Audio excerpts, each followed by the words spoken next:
Welcome to my GK thoughts Kannada. ಸ್ನೇಹಿತರೆ, ದಯವಿಟ್ಟು ನನ್ನ ಚಾನಲ್ ಸಬ್ಸ್ಕ್ರೈಬ್ ಮಾಡಿ. ನನಗೆ ನಿಮ್ಮ ಸಪೋರ್ಟ್ ಬಹಳ ಮುಖ್ಯ. ವಿಡಿಯೋ ಪೂರ್ತಿಯಾಗಿ ನೋಡಿ. ನಿಮಗೆ ಇಷ್ಟ ಆಯ್ತು ಅಂದ್ರೆ ಲೈಕ್ ಮಾಡಿ, ಸಬ್ಸ್ಕ್ರೈಬ್ ಮಾಡೋದು ಮಾತ್ರ ಮರಿಬೇಡಿ. ಇವಾಗ ನಿಮ್ ಕೈ ಕೆಲಸ ಸ್ಟಾರ್ಟ್ ಮಾಡಿ. ನನ್ನ ಹೆಸರು ಅಶೋಕ್. ಮೂಲ ಆಂಧ್ರ. ಬೆಳೆದಿದ್ದು, ಓದಿದ್ದು, ಗಲ್ಲಿಗಳಲ್ಲಿ ಮೊಲೆಗಳು, ತುಲ್ಲುಗಳ ಅನ್ವೇಷಣೆ ನಡೆಸಿದ್ದು, ಕೆಲವೊಂದರಲ್ಲಿ ಸಫಲತೆ, ಇನ್ನು ಕೆಲವರಲ್ಲಿ ವಿಫಲತೆ, ಎಲ್ಲವನ್ನೂ ಮೀರಿ ಸ್ವರ್ಗದ ಬಾವಿಗೆ ಬಿದ್ದದ್ದು ಬೆಂಗಳೂರಿನಲ್ಲಿ. ಎಲ್ಲಾ ರೀತಿಯ ಆಟ ಆಡಿ ಈಗ ಜವಾಬ್ದಾರಿಯನ್ನು ಪಡೆದು ಅಚ್ಚುಕಟ್ಟಾಗಿ ಕೆಲಸ ಮಾಡುತ್ತಿದ್ದೇನೆ. ನಾನೊಂದು ಸಾಫ್ಟ್ವೇರ್ ಕಂಪನಿಯಲ್ಲಿ ಕೆಲಸ ಮಾಡುತ್ತಿದ್ದೇನೆ. ನಮ್ಮ ಜೀವನ ಶೈಲಿ ನಿಮಗಿಂತ ವಿಭಿನ್ನವಾಗಿರುತ್ತೆ. ನೀವು ಎದ್ದಾಗ ನಾವು ಮಲಗುತ್ತೇವೆ, ನೀವು ಮಲಗಿದ್ದಾಗ ನಾವು ಎದ್ದಿರುತ್ತೇವೆ. ಹೀಗೆ ಉಲ್ಟಾ ಜೀವನ ನಮ್ಮದು. ನನ್ನ ಬಗ್ಗೆ ಒಂದು ಚೂರು ಪರಿಚಯ ಕೊಡುತ್ತೇನೆ. ನಮ್ಮ ಮನೆಯಲ್ಲಿ ಅಪ್ಪ, ಅಮ್ಮ, ಅಣ್ಣ, ಅತ್ತಿಗೆ ಮತ್ತೆ ನಾನು. ಒಟ್ಟು 5 ಜನ ಇರುತ್ತೇವೆ. ಆದರೆ ನಾನು ಅವರ ಜೊತೆಯಲ್ಲಿಲ್ಲ. ನಮ್ಮ ಮನೆ ಇರೋದು ಕೆಂಗೇರಿ ಹತ್ತಿರ.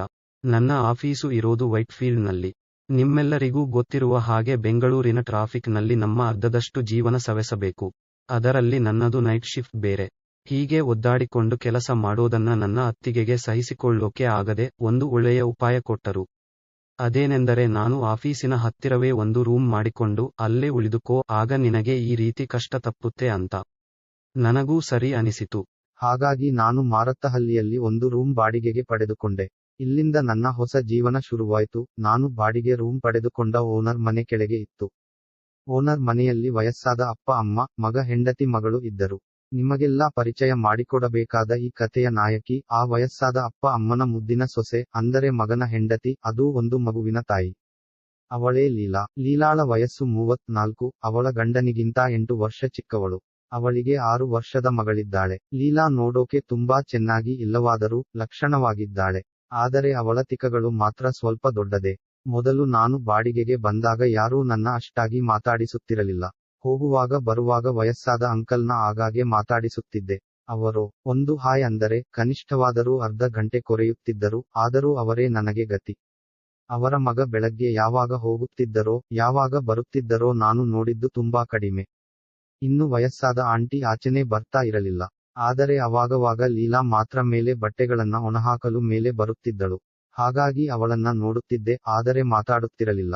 ಹೀಗೆ ಸುಮಾರು 6 ತಿಂಗಳ ಕಾಲ ಕಳೆಯಿತು. ನಂತರ ಒಬ್ಬೊಬ್ಬರಾಗಿ ಮಾತಾಡಿಸೋಕೆ ಶುರುಮಾಡಿದರು. ನಾನು ಬೆಳಗಿನ ಜಾವ 5 ಗಂಟೆಗೆ ಬಂದು ಮಲಗುತ್ತಿದ್ದೆ. ಮತ್ತೆ 9 ಗಂಟೆಗೆ ಎದ್ದೇಳುತ್ತಿದ್ದೆ. ಆಮೇಲೆ ನನ್ನ ಕೆಲಸಗಳನ್ನ ಮಾಡಿಕೊಳ್ಳುತ್ತಿದ್ದೆ. ಹಾಗೆ ಒಂದು ದಿನ 10 ಗಂಟೆಗೆ ಎದ್ದು ಟೀ ಮಾಡಿಕೊಂಡೆ. ಕುಡಿಯುತ್ತಾ ಆಚೆ ಬಂದೆ. ಅಲ್ಲಿ ಲೀಲಾ ಬಟ್ಟೆಗಳನ್ನ ತಂದಿದ್ದಳು. ನನ್ನನ್ನು ನೋಡಿ ಸ್ಮೈಲ್ ಮಾಡಿದಳು. ನಾನು ಗುಡ್ ಮಾರ್ನಿಂಗ್ ಮಾಡಿದೆ. ಪ್ರತಿಯಾಗಿ ಅವಳು ಕೂಡ ವಿಶ್ ಮಾಡಿದಳು. ಏನು ಈಗ ಎದ್ದಿದ್ದಾ ಅಂದಳು. ಹೌದು ಎಂದೆ. ಬಟ್ಟೆ ಹಾಕುತ್ತಾ ಯಾವ ಕಂಪನಿ ಕೆಲಸ ಮಾಡೋದು ಅಂದಳು. ನನ್ನ ಕಂಪನಿ ಹೆಸರು ಹೇಳಿದೆ. ನಿನ್ನದು ಯಾವಾಗಲೂ ನೈಟ್ ಶಿಫ್ಟ್ ಕೆಲಸನಾ ಅಂತ ಕೇಳಿದಳು. ಹೌದು ಅಂದೆ. ಒಂದೇ ಸಲ ಉಬ್ಬೆರಿಸಿದಳು. ನಾನು ಹೆಮ್ಮೆಯಿಂದ ನಮ್ಮ ಹಣೆಬರಹ ಅಂತ ಕೈ ಸನ್ನೆ ಮಾಡಿದೆ. ಅದಕ್ಕವಳು ಒಂದು ನಗು ಚೆಲ್ಲಿದಳು. ಆ ನಗು ನನಗೆ ಚೂರ್ ಅಂತ ಎದೆಗೆ ನಾಟಿತು. ಅವಳು ನಕ್ಕಾಗ ತುಂಬಾ ಸುಂದರವಾಗಿ ಕಾಣುತ್ತಾಳೆ. ಹೀಗೆ ಆಗಾಗ ನನ್ನ ಮತ್ತು ಲೀಲಾ ಮಧ್ಯೆ ಚುಟುಕು ಮಾತುಕತೆಗಳು ಆಗುತ್ತಿದ್ದವು. ಇದಾಗಿ 1-2 ತಿಂಗಳು ನಂತರ ನನಗೆ ಜ್ವರ ಬಂದು ಮಲಗಿದೆ. ಅದೇ ಟೈಮ್ನಲ್ಲಿ ನನ್ನ ಮನೆಯಲ್ಲಿ ಊರಿಗೆ ಹೋಗಿದ್ದರು. ಹಾಗಾಗಿ ಒಬ್ಬನೇ ಇರಬೇಕಾಯಿತು. ಮೊದಲೇ ಬಿಸಿ ರಕ್ತದ ದೇಹದಲ್ಲಿ, ಇನ್ನೂ ಬಿಸಿ ಮಾಡುತ್ತಿರುವ ಜ್ವರ. ಕೆಲಸಕ್ಕೆ ರಜೆ ಹಾಕಿ ಒಂದು ದಿನ ಮಲಗಿದೆ. ಮಾರನೇ ದಿನ ಬೆಳಗ್ಗೆನೇ ಎದ್ದು ಏನಾದರೂ ತಿನ್ನೋಕೆ ಮಾಡಿಕೊಳ್ಳೋಣ ಅಂತ ಅಡಿಗೆ ಮಾಡುತ್ತಿದ್ದೆ. ಆಗ ಬಾಗಿಲು ತಟ್ಟಿದ್ದಂತಾಯ್ತು. ಹೋಗಿ ಬಾಗಿಲು ತೆಗೆದು ನೋಡಿದೆ. ವಾವ್, ಲೀಲಾ ನನ್ನ ನೋಡಿ ಗುಡ್ ಮಾರ್ನಿಂಗ್ ಹೇಳಿದಳು. ನಾನು ಕೂಡ ಹೇಳಿದೆ. ಆಗ ನನ್ನ ಮುಖದ ಕೊಳೆ ಹಾಗೂ ಗಂಟಲಿನ ಕರ್ಕಶ ನೋಡಿ, ಯಾಕೆ ಹುಷಾರಿಲ್ವಾ ಅಂತ ಕೇಳಿದಳು. ಜ್ವರ ಅಂದೆ. ಎಲ್ಲಾರೂ ಕೇಳುವ ಹಾಗೆ ಡಾಕ್ಟರ್ ಹತ್ತಿರ ಹೋಗಲಿಲ್ವಾ, ಮೆಡಿಸಿನ್ ತಗೊಂಡಿಲ್ವಾ ಅಂತ ಫಾರ್ಮಾಲಿಟೀಸ್ ಆಯ್ತು. ಮಾತ್ರೆಗಳು ನುಂಗುವುದು ನನ್ನ ಪಾಲಿಗೆ ವಿಷ ಕುಡಿದಷ್ಟೇ ಸಮಾನ. ಆದರೆ ಲೀಲಾಳಿಗೆ ಸುಳ್ಳು ಹೇಳಬೇಕಾಯಿತು. ನನ್ನನ್ನು ನೋಡಿ ಅವಳಿಗೆ ಕರುಣೆ ಉಕ್ಕಿ ಬಂತೋ ಏನೋ. ಮಗುವಿಗೆ ಹೇಳುವ ಹಾಗೆ ಬುದ್ಧಿ ಹೇಳಿದಳು. ಅರ್ಧಂಬರ್ಧ ಕೇಳಿಸಿಕೊಂಡೆ. ಮತ್ತೆ ಹೊರಟು ಹೋದಳು. ಅಂದು ನನಗೆ ನಿದ್ದೆ ಬಾರದೆ ಒಂದು ರೌಂಡ್ ಹಾಕಿ ಬಂದೆ. ಮಧ್ಯಾಹ್ನ ನಿದ್ದೆ ಬರದೆ ಲ್ಯಾಪ್ಟಾಪ್ ಹಿಡಿದು ಕೆಲಸ ಮಾಡುತ್ತಿದ್ದೆ. ಆಗ ಲೀಲಾ ಎಂಟ್ರಿ ಕೊಟ್ಟಳು. ಕೈಯಲ್ಲಿ ಏನೋ ಹಿಡಿದುಕೊಂಡು ಬಂದಿದ್ದಳು. ಊಟ ಆಯ್ತಾ ಅಂದಳು. ಹಣ್ಣು ಅಂದೆ. ಇದನ್ನು ತಿನ್ನಿ, ಬೇರೆ ಎಲ್ಲಾ ತಿಂದು ಜ್ವರ ಜಾಸ್ತಿ ಮಾಡಿಕೊಳ್ಳಬೇಡ ಅಂತ ಅವಳು ತಂದಿದ್ದ ಪೊಂಗಲ್ ರೀತಿಯ ಗಂಜಿ ಕೊಟ್ಟಳು. ನನ್ನ ಎದೆ ತುಂಬಿತ್ಯಾಂಕ್ ಸಾಚೆ ಬಂತು. ಅದಕ್ಕೊಂದು ಕ್ಯೂಟ್ ಸ್ಮೈಲ್ ಕೊಟ್ಟು, ಇರಲಿ ಇರಲಿ ಮೊದಲು ಹುಷಾರಾಗು ಅಂದಳು. ಹಾಗೆ ಮಾಯವಾದಳು. ಆಮೇಲೆ ಅವಳು ತಂದಿದ್ದ ಗಂಜಿ ಕುಡಿದೆ. ಖಾರ ಖಾರವಾಗಿ ಚೆನ್ನಾಗಿತ್ತು. ಅವತ್ತೇ ಕ್ರಿಕೆಟ್ ಮ್ಯಾಚ್ ಬೇರೆ ಇತ್ತು. ಹಾಗೆ ನೋಡತ್ತ ಇದ್ದೆ. ಮತ್ತೆ ಲೀಲಾ ಕಾಣಿಸಿಕೊಂಡಳು. ಹಾಯ್ ಹೇಗಿದ್ದೀಯಾ ಅಂದಳು. ಓ ಹಾಯ್ ಫೈನ್ ಅಂದೆ. ಗುಡ್ ಅಂದಳು. ನೆನ್ನೆ ಕೊಟ್ಟಿದ್ದು ಚೆನ್ನಾಗಿತ್ತಾ ಎಂದು ಕೇಳಿದಳು. ಚೆನ್ನಾಗಿತ್ತು ಖಾರ ಖಾರವಾಗಿ ಅಂದೆ. ಥ್ಯಾಂಕ್ಸ್ ಹೇಳುತ್ತಾ ಮುಗುಳ್ನಕ್ಕಳು. ಪುಟ್ಟಿ ಸ್ಕೂಲಿಗೆ ಹೋಗಿದ್ದಾಳ ಅಂದೆ. ಇಲ್ಲ ಊರಿಗೆ ಹೋಗಿದ್ದಾಳೆ ಅಂದಳು. ಯಾರ ಜೊತೆ ಅಂತ ಕೇಳಿದೆ. ಅಜ್ಜಿ ತಾತನ ಜೊತೆ ಅಂದಳು. ಅದೇನಿವಾಗ ಊರಿಗೆ ರಜೆ ಏನಾದ್ರೂ ಇದ್ದೀಯಾ ಅಂದೆ. ಅದಕ್ಕೆ ಇಲ್ಲ ನಮ್ಮತ್ತೆ ಮಾವನ ಜೊತೆಗೆ ಹೋಗಬೇಕು ಅಂತ ಹಠ ಮಾಡಿ ಹೋಗಿದ್ದಾಳೆ ಅಂದಳು. ಹೋಗಲಿ ಬಿಡಿ ಯಾವಾಗ ಬರ್ತಾರೆ ಅಂದೆ. 3 ದಿನ ಆಗುತ್ತೆ ಅಂದಳು. ಹಾಗೆ ಮಾತಾಡುತ್ತಾ ನಿನಗೆ ಮೊಬೈಲ್ ಬಗ್ಗೆ ಚೆನ್ನಾಗಿ ಗೊತ್ತಾ ಅಂತ ಕೇಳಿದಳು. ಅಷ್ಟಾಗಿ ಏನು ಗೊತ್ತಿಲ್ಲ. ಯಾಕೆ ಏನಾಯಿತು ಅಂತ ಕೇಳಿದೆ. ಇಲ್ಲ ಯಾಕೋ ನನ್ನ ಮೊಬೈಲ್ ಸರಿಯಾಗಿಲ್ಲ ಅದಕ್ಕೆ ಕೇಳಿದೆ ಅಂದಳು. ಕೊಡಿ ನೋಡೋಣ ಅಂದೆ. ಮನೆಯಲ್ಲಿ ಇದೆ ತಂದು ಕೊಡುತ್ತೀನಿ ಇರು ಅಂತ ಹೇಳಿ ಹೋಗಿ ತಂದು ಕೊಟ್ಟಳು. ಏನ್ ಪ್ರಾಬ್ಲಮ್ ಆಗಿದೆ ಅಂತ ಕೇಳಿದಾಗ ಯಾಕೋ ಹಾಗೆ ಹ್ಯಾಂಗ್ ಆಗ್ತಿದೆ ಅಂದಳು. ಸರಿ ಅಂತ ನಾನು ಅವಳ ಮೊಬೈಲ್ ಚೆಕ್ ಮಾಡುತ್ತಿದ್ದೆ. ಲೀಲಾ ಪಕ್ಕದಲ್ಲೇ ಕೂತಿದ್ದಳು. ಹೇಗೆ ಕೂತಿದ್ದಳು ಅವಳ ಎಡಮೊಲೆ ನನ್ನ ಬಲ ಮೊಣಕೈಗೆ ತಾಗುತ್ತಿತ್ತು. ಮೊದಲು ನನಗೆ ಅದರ ಬಗ್ಗೆ ಎಚ್ಚರ ಇರಲಿಲ್ಲ. ಆಮೇಲೆ ಯಾಕೋ ಒಂದು ರೀತಿ ಮೃದುವಾಗಿ ತಾಗುತ್ತಿದೆ ಅಂತ ಗೊತ್ತಾಗಿ ನೋಡಿದ್ದಾಗ ನನಗೆ ಶಾಕ್ ಆಯ್ತು. ಆದರೂ ತೋರಿಸಿಕೊಳ್ಳದೆ ಮೊಬೈಲ್ ಚೆಕ್ ಮಾಡುತ್ತಿದ್ದೆ. ಮೊದಲು ಕೆಲವು ಬೇಡವಾದ ಫೈಲ್ಗಳನ್ನ ಡಿಲೀಟ್ ಮಾಡಿದೆ. ಮತ್ತೆ ಡೌನ್ಲೋಡ್ಗಳನ್ನ ಚೆಕ್ ಮಾಡಿದೆ. ನನಗೆ ಆಶ್ಚರ್ಯ ಆಯ್ತು. ಅಲ್ಲಿ ಕೆಲವು ಸೆಕ್ಸ್ ಫೋಟೋಗಳು ಇದ್ದವು. ನಾನು ಅದನ್ನು ನೋಡುವುದನ್ನು ನೋಡಿ ಲೀಲಾಗೆ ನಾಚಿಕೆ ಆಯ್ತು. ತಕ್ಷಣ ಇವೆಲ್ಲ ಹೇಗೆ ಬಂತೋ ಗೊತ್ತಿಲ್ಲ ಅಂದಳು. ಅವಳ ತೊಳಲಾಟ ನನಗೆ ಅರ್ಥವಾಯಿತು. ಓದಿಕೊಂಡಿರುವ ಲೀಲಾಳೆ ಇವೆಲ್ಲ ನೋಡಿರೋದು ಅಂತ ನನಗೆ ಗೊತ್ತಾಯಿತು. ಆದರೂ ಅದು ಹಾಗೆ ಬಿಡಿ ಕೆಲವು ಸಲ ಹಾಗೆ ಆಗುತ್ತೆ ಅಂತ ಹೇಳಿ ಇದನ್ನ ಡಿಲೀಟ್ ಮಾಡಲಾ ಅಂತ ಕೇಳಿದೆ. ಮಾಡು ಅಂದಳು. ನಂತರ ಅವಳ ಮೊಬೈಲ್ ಬ್ರೌಸಿಂಗ್ ಹಿಸ್ಟರಿ ನೋಡಿದೆ. ಪರಮಾಶ್ಚರ್ಯ. ಅಲ್ಲಿ ಬರೀ ಸೆಕ್ಸ್ ಗೆ ಸಂಬಂಧಪಟ್ಟ ಸೈಟ್ಗಳು ಇದ್ದವು. ಅದನ್ನ ನೋಡಿ ಲೀಲಾ ನಾಚಿಕೆಯಿಂದ ತಲೆ ಕೆಳಗೆ ಮಾಡಿದಳು. ನನಗೆ ಮನಸಲ್ಲೇ ನಗು ಬಂತು. ಸರಿ ಅಂತ ಆ ಸೈಟ್ ಹೆಸರುಗಳು ನೋಡಿಕೊಂಡೆ. ಮತ್ತೆ ಡಿಲೀಟ್ ಮಾಡಿದೆ. ಮೊಬೈಲ್ ಸರಿ ಮಾಡಿಕೊಟ್ಟೆ. ಲೀಲಾ ಖುಷಿ ಆದಳು. ರವಿ ಮೊಬೈಲ್ ಏನೂ ಆಗಿಲ್ಲ ತಾನೆ ಚೆನ್ನಾಗೇ ಇದೆ ಅಲ್ವಾ ಅಂತ ಟೆನ್ಷನ್ ಮಾಡಿಕೊಂಡು ಕೇಳಿದಳು. ಇಲ್ಲ ಚೆನ್ನಾಗೇ ಇದೆ ಏನೂ ಆಗಿಲ್ಲ ಈಗ ಸರಿ ಹೋಗಿದೆ ಅಂದೆ. ನಂತರ ನಾಚಿಕೆಯಿಂದ ಥ್ಯಾಂಕ್ಸ್ ಹೇಳಿದಳು. ಪರವಾಗಿಲ್ಲ ಅಂದೆ. ಹಾಗೆ ರವಿ ಪ್ಲೀಸ್ ಯಾರ ಹತ್ರನೂ ಇದರ ಬಗ್ಗೆ ಹೇಳಬೇಡ ಅಂದಳು. ಸರಿ ಯಾರಿಗೂ ಹೇಳೋಲ್ಲ ಬಿಡಿ ಅಂದೆ. ಖುಷಿ ಆದಳು. ಮತ್ತೆ ಮಾತು ಬೇರೆ ಕಡೆ ಹೊರಳಿತು. ಆದರೂ ನನ್ನ ತಲೆಯಲ್ಲಿ ಅವಳ ಕಾಮಕೋರಿಕೆಗಳ ಬಗ್ಗೆ ಯೋಚನೆ ಶುರುವಾಯಿತು. ಯೋಚಿಸುತ್ತಾ ಅವಳ ದೇಹವನ್ನ ಸ್ಕ್ಯಾನ್ ಮಾಡುತ್ತಿದ್ದೆ. ಮಾತಾಡುತ್ತಾ ಅಡಿಗೆ ಏನ್ ಮಾಡಿದ್ದೀಯಾ ಅಂತ ಕೇಳಿದಳು. ಇನ್ನೂ ಇಲ್ಲ ಮಾಡಬೇಕು ಅಂದೆ. ಅದಕ್ಕೆ ಏನು ಮಾಡಬೇಡ ಮಧ್ಯಾಹ್ನ ನಮ್ಮ ಮನೆಗೆ ಬಾ ಮೊಬೈಲ್ ಸರಿ ಮಾಡಿದ್ದಕ್ಕೆ ಅನ್ಕೋ ಅಂತ ಹೇಳಿದಳು. ಬೇಡ ಬಿಡಿ ಇನ್ನೊಂದು ಸಲ ಬರ್ತೀನಿ ಅಂದೆ. ಅದಕ್ಕವಳು ಬೇಡ ಇವತ್ತು ಅಡಿಗೆ ಜಾಸ್ತಿನೇ ಮಾಡಿದ್ದೀನಿ ಅದು ಕೂಡ ಚೆನ್ನಾಗೇ ಮಾಡಿದ್ದೀನಿ ಸುಮ್ಮನೆ ಬಾ ಅಂತ ಹೇಳಿ ಹೊರಟು ಹೋದಳು. ಮಧ್ಯಾಹ್ನ ನಾನು ಕ್ರಿಕೆಟ್ ನೋಡೋದ್ರಲ್ಲೇ ಬ್ಯುಸಿ ಇದ್ದರಿಂದ ಮರೆತು ಹೋಯ್ತು. ಅದಕ್ಕೆ ಲೀಲಾ ಮತ್ತೆ ನನ್ನ ಹುಡುಕಿಕೊಂಡು ಬಂದಳು. ನನ್ನ ನೋಡಿ ಕೋಪ ಮಾಡಿಕೊಂಡಳು. ನನಗೆ ಅರ್ಥ ಆಗಿ ಸಾರಿ ಕ್ರಿಕೆಟ್ ನೋಡೋದ್ರಲ್ಲಿ ಮರೆತು ಹೋಯ್ತು ಅಂದೆ. ಸರಿ ಈಗ ಬರ್ತೀಯಾ ಇಲ್ವಾ ಅಂತ ಸಿಡುಕಿದಳು. ಅರೆ ಇವಳೇಕೆ ಹೀಗೆ ಆಡುತ್ತಿದ್ದಾಳೆ ಅಂತ ಅನಿಸಿದರು. ಮತ್ತೆ ಎಲ್ಲಿ ಕೋಪ ಮಾಡಿಕೊಳ್ಳುತ್ತಾಳೋ ಅಂತ ಸರಿ ಬಂದೆ ಅಂತ ಎದ್ದು ಅವಳ ಹಿಂದೆ ನಡೆದೆ. ಮೊದಲೇ ಓನರ್ ಬೇರೆ. ಅದಕ್ಕೆ ಹೋದೆ. ಊಟ ಬಡಿಸಲು ಬಂದಳು. ಊಟ ಬಡಿಸಲು ಬಗ್ಗಿದ್ದಾಗ ಅವಳ ನೈಟಿಯಲ್ಲಿ ಎದೆಯ ಸೀಳು ಕಂಡಿತು. ಅದನ್ನು ನೋಡಿ ನನ್ನ ತುನ್ನೆಗೆ ಖುಷಿಯಾಗಿ ಬುಸುಗುಟ್ಟಲು ಶುರು ಮಾಡಿತು. ಅವಳು ಬಡಿಸುತ್ತಿದ್ದಾರೆ. ನಾನು ಅವಳ ಮೈಮಾಟ ನೋಡುತ್ತಿದ್ದೆ. ಆಗಲೇ ನನಗೆ ಅನಿಸಿದ್ದು ಲೀಲಾಗೆ ಒಳ್ಳೆ ಫಿಗರ್ ಇದೆ ಅಂತ. ಹಾಗೆ ಅವಳ ಮುಖ ನೋಡಿದೆ. ಅವಳ ಲಕ್ಷಣವಾದ ಮುಖಕ್ಕೆ ಒಂದು ಸರತಿ ಆದರೂ ಮುತ್ತು ಕೊಡಬೇಕು ಅನಿಸಿತು. ಅಷ್ಟರಲ್ಲಿ ಲೀಲಾ ಹೇ ರವಿ ಏನ್ ಯೋಚಿಸುತ್ತಾ ಇದ್ದೀಯಾ ಊಟ ಮಾಡು ಅಂದಳು. ತಬ್ಬಿಬ್ಬಾಗಿ ವರ್ತಮಾನಕ್ಕೆ ಬಂದೆ. ಸರಿ ಅಂತ ಊಟ ತಿನ್ನಲು ಶುರು ಮಾಡಿದೆ. ಹೇಗಿದೆ ಅಡಿಗೆ ಅಂದಳು. ಸೂಪರ್ ಆಗಿದೆ ಅಂದೆ. ಖುಷಿಯಾಗಿ ನುಲಿದಳು. ಆ ನುಲಿವಿಕೆ ನೋಡಿ ನನಗೂ ಖುಷಿ ಆಯ್ತು. ಹಾಗೆ ಅವಳನ್ನ ನೋಡುತ್ತಿದ್ದೆ. ಹಂಗೆ ನನ್ನ ಕಣ್ಣುಗಳು ಅವಳ ಮೊಲೆ ಸೊಂಟದ ಕಡೆ ತಿರುಗಿತ್ತು. ಆಗ ಲೀಲಾಳ ಕಣ್ಣು ನನ್ನ ಕಣ್ಣುಗಳ ಮೇಲೆ ಬಿದ್ದಂತಿದೆ. ನಾನು ಅದನ್ನು ಗಮನಿಸಲಿಲ್ಲ. ಹೇಗಿದೆ ಅಂತ ಪ್ರಶ್ನೆ ಬಂತು. ನಾನು ಕಕ್ಕಾಬಿಕ್ಕಿಯಾಗಿ ಏನು ಅಂದೆ. ಅದಕ್ಕೆ ಲೀಲಾ ಏನ್ ನೋಡ್ತಿದ್ದೋ ಅದೇ ಅಂದಳು. ನನಗೆ ಯಾವುದರ ಬಗ್ಗೆ ಕೇಳುತ್ತಿದ್ದಾಳೆ ಅಂತ ಗೊತ್ತಾಗ್ಲಿಲ್ಲ. ಮತ್ತೆ ನಾನು ಯಾವುದರ ಬಗ್ಗೆ ಅಂತ ಕೇಳಿದೆ. ಲೀಲಾ ನಗಾಡುತ್ತಾ ಓಹಷ್ಟು ಮರೆವಿದೆಯಾ ನಿನಗೆ ಅಂದಳು. ನನಗೆ ಊಟ ಕೂಡ ಮಾಡೋಕೆ ಆಗ್ತಾ ಇಲ್ಲ. ಅವಳು ಏನ್ ಕೇಳಿದಳು ಅನ್ನೋದು ತಿಳಿತಿಲ್ಲ ಅನ್ನೋ ಟೆನ್ಷನ್. ಆಗ ಅವಳೇ ಕಣ್ಣುಗಳು ಎಲ್ಲೆಲ್ಲೋ ಹರಿದಾಡುತ್ತಿದೆ ಅಂತ ಹೇಳಿ ಅವಳ ಎದೆ ಒಮ್ಮೆ ಉಬ್ಬಿಸಿದಳು. ಆಗಲೇ ನನಗೆ ಗೊತ್ತಾಗಿದ್ದು ನಾನು ನಾಚಿಕೆಯಿಂದ ತಲೆ ತಗ್ಗಿಸಿ ಊಟ ಮಾಡುತ್ತಿದ್ದೆ. ಇನ್ನು ಸ್ವಲ್ಪ ಬಡಿಸುತ್ತೀನಿ ಅಂತ ಮುಂದೆ ಬಂದಳು. ನಾನು ಅವಳ ಕಡೆ ನೋಡುತ್ತಾ ಸಾಕು ಅಂದೆ. ಅದನ್ನು ಕಿವಿಗೂ ಹಾಕಿಕೊಳ್ಳದೆ ಇಶೇನಾ ಊಟ ಮಾಡೋದು ಸ್ವಲ್ಪ ಜಾಸ್ತಿ ತಿನ್ನೋ ರವಿ ಅಂತ ಬಡಿಸಲು ಮುಂದಾದಳು. ಮತ್ತೆ ಅದೇ ಎದೆ ಸೀಳು ಕಣ್ಣಿಗೆ ಬಿತ್ತು. ಬೇಡ ಬೇಡ ಅಂದರು ನನ್ನ ಕಣ್ಣುಗಳು ನನ್ನ ಮಾತು ಕೇಳುತ್ತಿರಲಿಲ್ಲ. ನೋಡುತ್ತಲೇ ಇದ್ದವು. ಅವಳು ಹಾಗೆ ಬಗ್ಗಿಯೇ ಇದ್ದಾಳೆ, ನಾನು ನೋಡುತ್ತಲೇ ಇದ್ದೆ. 1 ನಿಮಿಷ ಹಾಗೆ ಇದ್ದೆವು. ಮತ್ತೆ ನಾನು ತಟ್ಟೆ ಕಡೆ ನೋಡಿದ್ದಾಗ ಅವಳು ಬಡಿಸಿಯೇ ಇರಲಿಲ್ಲ. ನಾನು ಲೀಲಾಳನ್ನು ನೋಡಿದೆ. ಅವಳು ನನ್ನ ಕಡೆ ಒಂದು ಥರ ನಗುತ್ತಾ ನೋಡುತ್ತಿದ್ದಳು. ನಾನು ಸಾರಿ ಅಂದೆ. ಮತ್ತೆ ಅವಳು ಅನ್ನ ಬಡಿಸಿದಳು. ಮತ್ತೆ ಸಾರು ಹಾಕಲು ಬಗ್ಗಿದ್ದಳು. ನಾನು ತಲೆ ಬಗ್ಗಿಸಿದೆ. ಅದಕ್ಕವಳು ರವಿ ನೋಡಿ ಹೇಳು, ಸಾಕಾ, ಬೇಕಾ ಅಂತ ಅಂದಳು. ನಾನು ಅವಳನ್ನ ನೋಡಿದೆ. ಬಗ್ಗಿ ನನಗೆ ಮೊಲೆ ತೋರಿಸುತ್ತಿದ್ದಳು. ನನ್ನ ಸಾಮಾನು ಆಗಲೇ ಎದ್ದು ಕುಣಿಯೋಕೆ ಶುರು ಮಾಡಿತ್ತು. ಅವಳ ಯೋಚನೆ ಏನಿರಬಹುದು ಅಂತ ಅರ್ಥವಾಯಿತು. ನಾನು ಆಗ, ಇನ್ನು ಸ್ವಲ್ಪ ಅಂದೆ. ಅದಕ್ಕವಳು ನನ್ನ ಮುಂದೆ ಸ್ವಲ್ಪ ಬಗ್ಗಿದ್ದಳು. ನನಗೆ ಏನೋ ಒಂದು ತರ ಆಯ್ತು. ಮತ್ತೆ ಇನ್ನೂ ಸ್ವಲ್ಪ ಅಂದೆ. ಮತ್ತಷ್ಟು ಬಗ್ಗಿದಳು. ನನಗೆ ಅರ್ಥವಾಗಿ ಹೋಯ್ತು, ಇವಳು ಊಟಕ್ಕೆ ಕರೆದದ್ದು ಸುಮ್ಮನೆ.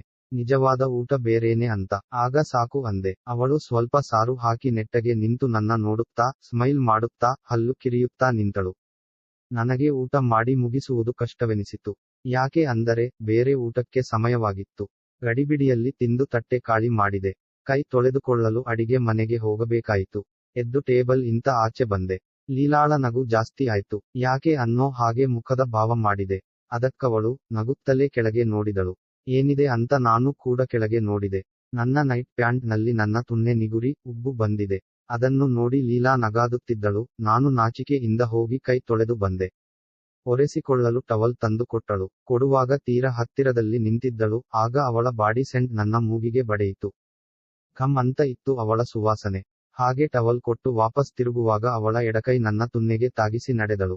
ನನಗೆ ಶಾಕ್ ಆಯ್ತು. ಅವಳು ಮತ್ತೆ ಹಿಂದೆ ತಿರುಗಿ ನನ್ನ ನೋಡಿ ಸ್ಮೈಲ್ ಮಾಡಿದಳು. ನಾನು ಕಬ್ಬಿಣ ಕಾದಿದೆ, ಇದೇ ಒಳ್ಳೆ ಸಮಯ ಅಂತ ನಿರ್ಧರಿಸಿ ನಿಮ್ಮ ಯಜಮಾನರು ಎಷ್ಟೊತ್ತಿಗೆ ಬರೋದು ಅಂತ ಕೇಳಿದೆ. ಅದಕ್ಕೆ ಅವಳು, ಯಾಕೆ, ನನ್ನ ಯಜಮಾನರ ಬಗ್ಗೆ ಯಾಕೆ ಕೇಳುತ್ತಿದ್ದೀಯಾ ಅಂತ ರೇಗಿಸುವಂತೆ ಕೇಳಿದಳು. ನಾನು ತಡಬಡಿಸುತ್ತಾ, ಇಲ್ಲ, ಹಾಗೆ ಸುಮ್ಮನೆ ಕೇಳಿದೆ. ಕೇಳಿದ್ದು ತಪ್ಪಿದ್ದರೆ ಸಾರಿ ಅಂದೆ. ಅದಕ್ಕೆ ಲೀಲಾ, ಇನ್ನೂ 8/10 ಗಂಟೆಗಳು ಇದೆ ಅಂದಳು. ಅಂದರೆ ಅವರು ಬರೋಕೆ ಸಾಕಷ್ಟು ಗಂಟೆಗಳು ಇದೆ ಅಂತ ಗೊತ್ತಾಯಿತು. ಓಹ್ ಹೌದಾ ಅಂತ ಖುಷಿಪಟ್ಟೆ. ನನ್ನ ಖುಷಿ ನೋಡಿ, ಯಾಕೆ ಅಷ್ಟು ಖುಷಿ ಆಯ್ತಾ ನಿನಗೆ ಅಂದಳು. ಹಾಗೇನು ಇಲ್ಲ ಅಂದೆ. ನನಗೆ ಎಲ್ಲಾ ಗೊತ್ತು ಅಂದಳು. ಏನ್ ಗೊತ್ತು ಅಂದೆ. ನೀನು ಏನ್ ಅಂದುಕೊಳ್ಳುತ್ತಿದ್ದೀಯಾ ಅಂತ ನಗುತ್ತಲೇ ಅಂದಳು. ಮಾತು ಮಾತಿಗೂ ನನ್ನನ್ನು ರೇಗಿಸುತ್ತಿದ್ದಾಳೆ ಇವಳು. ಬೇಕಿದ್ದರೆ ಅವಳೇ ಬರಲಿ ಅಂದುಕೊಂಡು. ಸರಿ, ನಾನು ಬರಲ್ಲ ಅಂದೆ. ಅದಕ್ಕೆ ಲೀಲಾಗೆ ಶಾಕ್ ಆಯ್ತು ಅನಿಸುತ್ತೆ. ಯಾಕೆ, ಸ್ವಲ್ಪ ಹೊತ್ತು ಇರು ಅಂದಳು. ಇಲ್ಲ, ಕ್ರಿಕೆಟ್ ಇದೆಯಲ್ಲ, ಅದಕ್ಕೆ ಹೇಳಿದೆ ಅಂದೆ. ಲೀಲಾ ಮುಖ ಕೆಂಪು ಮಾಡಿಕೊಳ್ಳುತ್ತಾ, ಅಷ್ಟು ಇಷ್ಟಾನಾ ಕ್ರಿಕೆಟ್ ಅಂದ್ರೆ ಅಂದಳು. ಅವಳ ಹಾವಭಾವ ನೋಡಿ ಮನಸಲ್ಲೇ ನಗುತ್ತಿದ್ದೆ. ಹಾಗೇನೂ ಇಲ್ಲ, ಮತ್ತೆ ಹೇಳಿ ಏನ್ ಸಮಾಚಾರ ಅಂದೆ. ಸಮಾಚಾರ ತುಂಬಾ ಇದೆ, ಕೇಳೋಕೆ ಪುರುಸೊತ್ತು ಇದ್ದರೆ ಹೇಳ್ತೀನಿ ಅಂದಳು. ಸರಿ ಹೇಳಿ, ಕೇಳ್ತೀನಿ ಅಂದೆ. ಸರಿ ಇರು, ಬಂದೆ ಅಂತ ಬೆಡ್ರೂಮಿಗೆ ಹೋದಳು. ನಾನು ಹಾಗೆ ಸೋಫಾದಲ್ಲಿ ಕೂತಿದ್ದೆ. 5 ನಿಮಿಷ ನಂತರ ಲೀಲಾ ಬೆಡ್ ರೂಮಿನಿಂದ ನನ್ನ ಕರೆದಳು. ನಾನು ಹೋದೆ. ಬೆಡ್ ರೂಮ್ ಬಾಗಿಲು ಸ್ವಲ್ಪ ತೆರೆದಿತ್ತು. ಏನ್ ಕರೆದಿದ್ದು ಅಂತ ಇಣುಕಿ ನೋಡಿದೆ. ಲೀಲಾ, ಬಾ ಒಳಗೆ ಅಂದಳು. ಸರಿ ಅಂತ ಒಳಗೆ ಹೋದೆ. ಹಾಸಿಗೆ ಮೇಲೆ ಕೂತ್ಕೊಳ್ಳೋಕೆ ಹೇಳಿದಳು. ಕೂತೆ. ಅವಳ ಲ್ಯಾಪ್ಟಾಪ್ ತಂದು ಪಕ್ಕದಲ್ಲೇ ಕೂತಳು. ಏನಕ್ಕೆ ಇದು ಅಂತ ಕೇಳಿದೆ. ಇದರಲ್ಲೂ ಸ್ವಲ್ಪ ಪ್ರಾಬ್ಲಮ್ ಇದೆ, ನೋಡ್ತೀಯಾ ಪ್ಲೀಸ್ ಅಂದಳು. ನಾನು, ಏನ್ ಪ್ರಾಬ್ಲಮ್ ಅಂತ ಕೇಳಿದೆ. ಇರು ಹೇಳ್ತೀನಿ ಅಂತೇನನ ನೋ ಓಪನ್ ಮಾಡುತ್ತಿದ್ದಳು. ಆಗ ಅವರ ಮದುವೆಯ ಫೋಟೋಗಳು ಸಿಕ್ಕಿದವು. ಅದನ್ನ ನನಗೆ ತೋರಿಸೋಕೆ ಶುರು ಮಾಡಿದಳು. ಸುಮಾರು ಹೊತ್ತು ಫೋಟೋಗಳನ್ನು ನೋಡಿದೆ. ಮದುವೆಯಲ್ಲಿ ಸಣ್ಣಗೆ ಇದ್ದಳು. ಅಷ್ಟೇನೂ ಚೆನ್ನಾಗಿರಲಿಲ್ಲ. ಅದಕ್ಕೆ ಅವಾಗಿಂತ ಈಗಲೇ ಚೆನ್ನಾಗಿದ್ದೀರಾ ಅಂದೆ. ನಗಾಡಿದಳು. ಮತ್ತೆ ಫೋಟೋಗಳನ್ನ ತಿರುಗುತ್ತಾ ತೋರಿಸುತ್ತಿದ್ದಳು. ನಾನು ಕೂಡ ನೋಡುತ್ತಲೇ ಇದ್ದೆ. ಸ್ವಲ್ಪ ಸಮಯದ ನಂತರ ಇದ್ದಕ್ಕಿದ್ದಂತೆ ಸೆಕ್ಸಿ ಫೋಟೋಗಳು ಶುರುವಾಯಿತು. ನನಗೆ ಶಾಕ್, ನನ್ನ ತುನ್ನೆಗೆ ಸಂತೋಷವಾಯಿತು. ಶಾಕ್ನಲ್ಲಿ ಶಾಕ್ ಏನಂದ್ರೆ, ಆ ಸೆಕ್ಸಿ ಫೋಟೋಗಳು ಲೀಲಾಳದ್ದೇ. ನಾನು ಅವಳನ್ನ ನೋಡಿದೆ. ಚೆನ್ನಾಗಿದ್ದೀನಾ ಅಂದಳು. ಸಖತ್ತಾಗಿದ್ದೀರಾ ಅಂತ ಹಾಗೆ ನನ್ನ ಕೈ ಅವಳ ಕಡೆ ಜರುಗಿಸಿ ಅವಳ ತಿಕಕ್ಕೆ ತಾಗುವಂತೆ ಇಟ್ಟೆ. ಆಗ ಲೀಲಾ ಒಮ್ಮೆ ಬೆಚ್ಚಿದ್ದಳು. ನನ್ನ ನೋಡಿ ನಕ್ಕಳು. ನಾನು ಕೂಡ ನಕ್ಕೆ. ಫೋಟೋಗಳನ್ನ ಮುಂದುವರೆಸುತ್ತಾ ಹೋದಳು. ಮುಂದೆ ಬರುತ್ತಿದ್ದ ಫೋಟೋಗಳು ಪೂರ್ತಿ ಬೆತ್ತಲೆಯಾಗಿರುವುದು. ಅದನ್ನು ನೋಡಿ ನನಗೆ ತಡೆಯೋಕೆ ಆಗುತ್ತಿರಲಿಲ್ಲ. ನಾನು ಹಾಗೆ ಅವಳ ತಿಕ ಸವರೋಕೆ ಶುರು ಮಾಡಿದೆ. ಅವಳ ಮೊಲೆಗಳನ್ನ ನೋಡಿ ತಲೆ ತಿರುಗಿದ್ದಂತೆ ಆಯ್ತು. ಮತ್ತೊಂದು ಫೋಟೋದಲ್ಲಿ ಪೂರ್ತಿ ಶೇವ್ ಮಾಡಿದ ತುಲ್ಲನ್ನು ತೋರಿಸಿದ್ದಳು. ಆಗ ನಾನು ಅವಳಿಂದ ಲ್ಯಾಪ್ಟಾಪ್ ತೆಗೆದುಕೊಂಡೆ. ಅವಳು ಆಶ್ಚರ್ಯದಿಂದ ನೋಡಿದಳು. ಯಾಕೆ ಅಂತ ಕೇಳಿದಳು. ಏನು ಅಂತ ಗೊತ್ತಾಯಿತು ಅಂತ ಹೇಳಿ ಲ್ಯಾಪ್ಟಾಪ್ ಮುಚ್ಚಿಟ್ಟೆ. ಅವಳನ್ನ ನೋಡುತ್ತಾ ಅವಳ ತೊಡೆ ಮೇಲೆ ಕೈ ಇರಿಸಿದೆ. ಅವಳು ಕಣ್ಣು ಮುಚ್ಚಿದಳು. ನಾನು ಹಾಗೆ ಅವಳ ರೋಡೆ ಮೇಲೆ ಕೈ ಆಡಿಸುತ್ತಾ ಮೇಲೆ ತಂದು ಅವಳ ಮೊಳೆಗಳನ್ನ ಮೃದುವಾಗಿ ಅದುಮಿದೆ. ಲೀಲಾ ನನ್ನ ಕೈ ಗಟ್ಟಿಯಾಗಿ ಹಿಸಿದುಕೊಂಡಳು. ಯಾಕೆ ಲೀಲಾ, ಸಾಲ್ವ್ ಮಾಡಬೇಕು ತಾನೇ ಅಂದೆ. ನನ್ನ ನೋಡುತ್ತಾ ಹೂ ಅನ್ನುತ್ತಾ ತುಟಿ ಕಚ್ಚಿದ್ದಳು. ಹೇಯ್ ಹಾಗೆ ತುಟಿ ಕಚ್ಚಿಕೊಳ್ಳಬಾರದು ಅಂದೆ. ನನ್ನನ್ನೇ ನೋಡುತ್ತಿದ್ದಳು. ನಾನು ಟೈಮ್ ವೇಸ್ಟ್ ಮಾಡದೆ ಸೀದಾ ಅವಳ ತುಟಿಗೆ ತುಟಿ ಇತ್ತು ಒತ್ತಿದೆ. ತುಂಬಾ ಸಾಫ್ಟ್ ಆಗಿತ್ತು. ಲಿಪ್ ಲಾಕ್ ಮಾಡಿ ಕಿಸ್ ಮಾಡುತ್ತಿದ್ದೆ. ಲೀಲಾ ಸಹಕರಿಸುತ್ತಾ ತನ್ನ ಕೈಗಳನ್ನ ನನ್ನ ಬೆನ್ನ ಮೇಲೆ ಆಡಿಸುತ್ತಿದ್ದಳು. ಹಾಗೆ ಕಿಸ್ ಮಾಡುತ್ತಲೇ ಅವಳ ಮೊಲೆಯನ್ನು ಗಟ್ಟಿಯಾಗಿ ಹಿಚ್ಚುಕುತ್ತಿದ್ದೆ. ಲೀಲಾ ಮುಳುಗುತ್ತಾ ಕಿಸ್ ಮಾಡುತ್ತಿದ್ದಳು. ನಾನು ಹಾಗೆ ಅವಳ ತೊಡೆಯ ಮೇಲೆ ಕೈ ಆಡಿಸಿ ಅವಳ ನೈಟಿ ಮೇಲಕ್ಕೆ ಎತ್ತಲು ಹೋದೆ. ಆಗ ಲೀಲಾ ನನ್ನ ಪ್ಯಾಂಟ್ ಮೇಲೆ ನನ್ನ ತುನ್ನೆಯನ್ನ ಉಜ್ಜತೊಡಗಿದ್ದಳು. ಆಗ ನಾನು ನನ್ನ ಪ್ಯಾಂಟ್ ಲೂಸ್ ಮಾಡಿ ನನ್ನ ತುನ್ನೆಯನ್ನ ಅವಳ ಕೈಗಿಟ್ಟೆ. ಎಷ್ಟು ಮೃದುವಾಗಿತ್ತು ಅವಳ ಕೈ ಸ್ಪರ್ಶ. ಮತ್ತೆ ನಾನು ಅವಳ ನೈಟಿ ಎತ್ತಿ ಒಳಗೆ ಕೈ ಹಾಕಿ ತೊಡೆ ಸವರುತ್ತಾ ತುಲ್ಲಿನ ಹತ್ರ ತಂದು ಇಟ್ಟೆ. ಅಬ್ಬಬ್ಬಾ ತುಂಬಾ ಸಾಫ್ಟ್ ಆಗಿತ್ತು. ಕೂದಲು ಇಲ್ಲವೇ ಇಲ್ಲ. ನಾನು ಕೈ ಆಡಿಸುತ್ತಿದ್ದಾಗ ಲೀಲಾ ಕಾಳುಗನ್ನ ಅಗಲಿಸಿದಳು. ನನ್ನ ಕೈ ಸಲೀಸಾಗಿ ಅವಳ ತುಲ್ಲಿನ ಹತ್ರ ಇಟ್ಟು ನನ್ನ ಬೆರಳಿನಿಂದ ಅವಳ ತುಲ್ಲಿನ ತುಟಿಯನ್ನ ತೀಡುತ್ತಿದ್ದೆ. ಅವಳು ನನ್ನ ತುನ್ನೆಯನ್ನ ಆಡಿಸುತ್ತಿದ್ದರೆ ನಾನು ಅವಳ ತುಲನ್ನ ಉಜ್ಜುತ್ತಾ ತೀಡುತ್ತಿದ್ದೆ. ಹೀಗೆ 10 ನಿಮಿಷಗಳ ಕಾಲ ಕಿಸ್ ಮಾಡಿದೆವು. ನಂತರ ಬಿಡಿಸಿಕೊಂಡಳು. ಆಗ ನನ್ನ ನೋಡಿ ನಾಚಿ ನೀರಾದಳು. ನಾನು ಅವಳ ಮುಖವನ್ನ ನನ್ನ ಕೈನಲ್ಲಿಡಿದು ಮುತ್ತಿನ ಸುರಿಮಳೆ ಸುರಿಸಿದೆ. ಲೀಲಾ ಅಷ್ಟಕ್ಕೆ ಮುಳುಗುತ್ತಿದ್ದಳು. ನನ್ನ ತುನ್ನೆಯನ್ನ ಬಲವಾಗಿ ಹಿಂದೆ ಮುಂದೆ ಮಾಡುತ್ತಿದ್ದಳು. ನಾನು, ಲೀಲಾ ಡಾರ್ಲಿಂಗ್, ಪ್ರಾಬ್ಲಮ್ ಸಾಲ್ವ್ ಆಗ್ತಾ ಇದ್ದೀಯಾ ಅಂದೆ. ಅದಕ್ಕೆ ಲೀಲಾ ನಾಚುತ್ತಾ ತಲೆ ಆಡಿಸಿದಳು. ಆಗ ಕೆಳಗೆ ನನ್ನ ತುನ್ನೆ ಕಡೆ ನೋಡಿ, ನಿನ್ನ ಸಾಮಾನು ಸೂಪರ್ ಆಗಿದೆ. ನನ್ನ ಗಂಡನಿಗಿಂತ ನಿಂದೆ ದೊಡ್ಡದು ಅಂದಳು. ಹೌದಾ ಅನ್ನುತ್ತಾ ಎದ್ದು ನಿಂತೆ. ಆಗ ಅವಳ ಮುಖದ ನೇರಕ್ಕೆ ನನ್ನ ತುನ್ನೆ ಇತ್ತು. ಲೀಲಳಿಗೆ ಅರ್ಥವಾಗಿ ನನ್ನ ತುನ್ನೆಗೆ ಮುತ್ತಿಟ್ಟಳು. ನನ್ನ ಮೈ ರೋಮಾಂಚನವಾಯಿತು. 1, 2, 3 ಹೀಗೆ ಒಂದರ ಮೇಲೊಂದು ಮುತ್ತುಗಳನ್ನು ಇಟ್ಟಳು. ನಾನು ಕಣ್ಣು ಮುಚ್ಚಿ ಆನಂದಿಸುತ್ತಿದ್ದೆ. ಆನಂದದಲ್ಲಿ ತೆಲುತ್ತಿದ್ದಾಗ ಒಮ್ಮೆಲೇ ನನ್ನ ತುನ್ನೆಗೆ ಬಿಸಿ ಅನುಭವವಾಯಿತು. ಕಣ್ಣು ಬಿಟ್ಟೆ. ಲೀಲಾ ನನ್ನ ತುನ್ನೆಯನ್ನ ಅವಳ ಬಾಯಲ್ಲಿ ಇರಿಸಿ ಚಪ್ಪರಿಸುತ್ತಿದ್ದಳು. ಏನ್ ಸುಖ. ಹಾಗೆ ನನ್ನ ತುನ್ನೆ ಚೀಪಿ ಚೀಪಿ ನನ್ನ ರಸ ಹೀರಿ ಕುಡಿದಳು. ಹೌದು, ನಾನು ಅವಳ ಬಾಯಿಗೆ ಸುರಿಸಿಬಿಟ್ಟೆ. ಅದನ್ನ ಪೂರ್ತಿಯಾಗಿ ಕುಡಿದು ಬಿಟ್ಟಳು. ಮತ್ತೆ ನನ್ನ ಕಡೆ ನೋಡುತ್ತಾ ನಗಾಡಿ ಹಾಗೆ ಹಾಸಿಗೆ ಮೇಲೆ ಒರಗಿಕೊಂಡಳು. ಒರಗಿಕೊಂಡು ಅವಳ ಕಾಲುಗಳನ್ನ ನನ್ನ ಕಡೆ ಎತ್ತಿ ಹಿಡಿದಳು. ಆಗ ಅವಳ ನೈಟಿ ಸೊಂಟಕ್ಕೆ ಜಾರಿ ಅವಳ ಕಾಲುಗಳು, ತೊಡೆಗಳು, ಅದರ ಮಧ್ಯೆ ನುಣುಪಾದ ಕೆಂಪಾದ ತುಲ್ಲು ಕಾಣಿಸಿತು. ನಾನಾಗ ಅವಳ ಕಾಲುಗಳನ್ನ ಹಿಡಿದು ಕೆಳಗೆ ಕುಳಿತು ನನ್ನ ಭುಜದ ಮೇಲೆ ಅವಳ ಕಾಲುಗಳನ್ನ ಹಾಕಿಕೊಂಡು ಅವಳ ತೊಡೆಯ ಮೇಲೆ ಮೆಲ್ಲ ಮೆಲ್ಲನೆ ಮುತ್ತುಗಳನ್ನ ಇಟ್ಟೆ. ಲೀಲಾ ವಿಲವಿಲನೆ ಒದ್ದಾಡುತ್ತಿದ್ದಳು. ತೊಡೆಗಳನ್ನ ಮುದ್ದಾಡಿ ಅವಳ ಜೇನಿನ ಗೂಡಿಗೆ ಬಾಯಿ ಹಾಕಿದೆ. ನನ್ನ ಪಾಲಿಗೆ ಅದೇ ಜೇನಿನ ಗೂಡು. ಆ ಗೂಡಿನ ಒಳಗೆ ನನ್ನ ನಾಲಿಗೆ ಹಾಕಿ ಜೇನು ಹೀರುತ್ತಿದ್ದೆ. ಹೀರಿದ್ದಂತೆ ಜೇನು ರಸ ಹೆಚ್ಚುತ್ತಲೇ ಇತ್ತು. ನನ್ನ ಬಾಯಿಗೆ, ಮೂತಿಗೆ ಎಲ್ಲಾ ರಸದಿಂದ ಒದ್ದೆಯಾಗಿತ್ತು. ಲೀಲಾ ರಸವನ್ನ ಸೋರಿಸಿಕೊಂಡಿದ್ದನ್ನು ನಾನು ಹೀರಿಬಿಟ್ಟೆ. ನಂತರ ಅವಳನ್ನ ಎಬ್ಬಿಸಿ ಅವಳ ಒಂದೊಂದು ಬಟ್ಟೆಯನ್ನು ಕಿತ್ತೆಸೆದು ನಾನು ಕೂಡ ಬಿಚ್ಚಿದೆ. ಮತ್ತೆ ನನ್ನನ್ನು ತಬ್ಬಿಕೊಂಡು ಹಾಸಿಗೆಯ ಮೇಲೆ ಉರುಳಿಕೊಂಡಳು ಲೀಲಾ. ಪರಸ್ಪರ ಬೆತ್ತಲೆ ದೇಹಗಳು ತಾಗಿಸುತ್ತಾ ಅಂಟಿಕೊಂಡು ಸುಖಿಸುತ್ತಿದ್ದವು. ಮತ್ತೊಂದು ಸಲ ಇಬ್ಬರೂ ಮುತ್ತನಿಟ್ಟುಕೊಂಡೆವು. ಮುತ್ತಿಡುತ್ತಲೇ ಒಬ್ಬರ ಅಂಗವನ್ನು ಮತ್ತೊಬ್ಬರು ಸವರುತ್ತಾ, ಹಿಸುಕುತ್ತಾ, ಎಳೆಯುತ್ತಾ, ತೂರಿಸುತ್ತಾ ಆಟ ಆಡಿಕೊಂಡೆವು. ಅಷ್ಟೊತ್ತಿಗೆ ಉದ್ರೇಕ ಹೆಚ್ಚಾಗಿ ಲೀಲಾ ತನ್ನ ಮೇಲೆ ನನ್ನನ್ನು ಎಳೆದುಕೊಂಡು ಅವಳ ಕಾಳುಗನ್ನ ಅಗಲಿಸಿ ನನ್ನ ತುನ್ನೆಯನ್ನ ಹಿಡಿದು ಅವಳ ಮೃದುವಾದ ತುಲ್ಲಿನ ಬಾಗಿಲಿಗೆ ಸಿಕ್ಕಿಸಿ, ಬಾ ರವಿ, ನನ್ನನ್ನು ದೆಂಗು ಅಂದಳು. ನಾನು ಮೆಲ್ಲನೆ ನನ್ನ ತುನ್ನೆಯನ್ನು ತುಲ್ಲಿಗೆ ಒತ್ತಿದ್ದಾಗ ನಿಧಾನವಾಗಿ ಜಾರಿಕೊಂಡು ಒಳ ಸೇರಿತು. ಇಬ್ಬರಿಗೂ ಹೇಳಿಕೊಳ್ಳಲಾಗದಷ್ಟು ಆನಂದದ ಅನುಭವ. ಮತ್ತೆ ನಾನು ನನ್ನ ಸೊಂಟ ಆಡಿಸುತ್ತಾ ತುನ್ನೆಯನ್ನು ಒಳಗೆ ಹೊರಗೆ ಮಾಡಿ ದೆಂಗಲು ಶುರುಮಾಡಿದೆ. ಲೀಲಾ ತನ್ನ ಕಾಲುಗಳನ್ನ ನನ್ನ ಬೆನ್ನ ಹಿಂದೆ ಹಾಕಿ ಲಾಕ್ ಮಾಡಿಕೊಂಡಳು. ನಾನು ರಭಸದಿಂದ ಅವಳನ್ನ ದೆಂಗುತ್ತಿದ್ದೆ. ಸುಮಾರು ಹೊತ್ತಿನವರೆಗೂ ನಮ್ಮ ದೆಂಗಾಟ ನಡೆಯಿತು. ಕೊನೆಗೆ ಒಬ್ಬರಾದ ಮೇಲೆ ಇನ್ನೊಬ್ಬರು ಅಮೃತವನ್ನು ಹಂಚಿಕೊಂಡೆವು. ಹೀಗೆ ನಮ್ಮ ಮೊದಲ ಮಿಲನ ಶುರುವಾಯಿತು. ಅಂದು ಸಂಜೆ 8 ಗಂಟೆಯವರೆಗೂ ಚಿತ್ರ ವಿಚಿತ್ರ ಭಂಗಿಗಳಲ್ಲಿ ನಮ್ಮ ದೆಂಗಾಟ ನಡೆಯಿತು. ನಂತರದಲ್ಲಿ ಲೀಲಾ ಮೇಲಿನ ನನ್ನ ರೂಮಿಗೆ ಬಂದು ದೆಂಗಿಸಿಕೊಂಡು ಹೋಗುತ್ತಿದ್ದಳು. ಒಂದು ಥರ ನಾವು ಅಕ್ರಮ ಗಂಡ ಹೆಂಡತಿಯಂತೆ ಇದ್ದೆವು. ಈ ನಮ್ಮ ಸಂಬಂಧಕ್ಕೆ ಈಗ 3 ವರ್ಷ. ಇಬ್ಬರಲ್ಲೂ ಖುಷಿ ಇದೆ.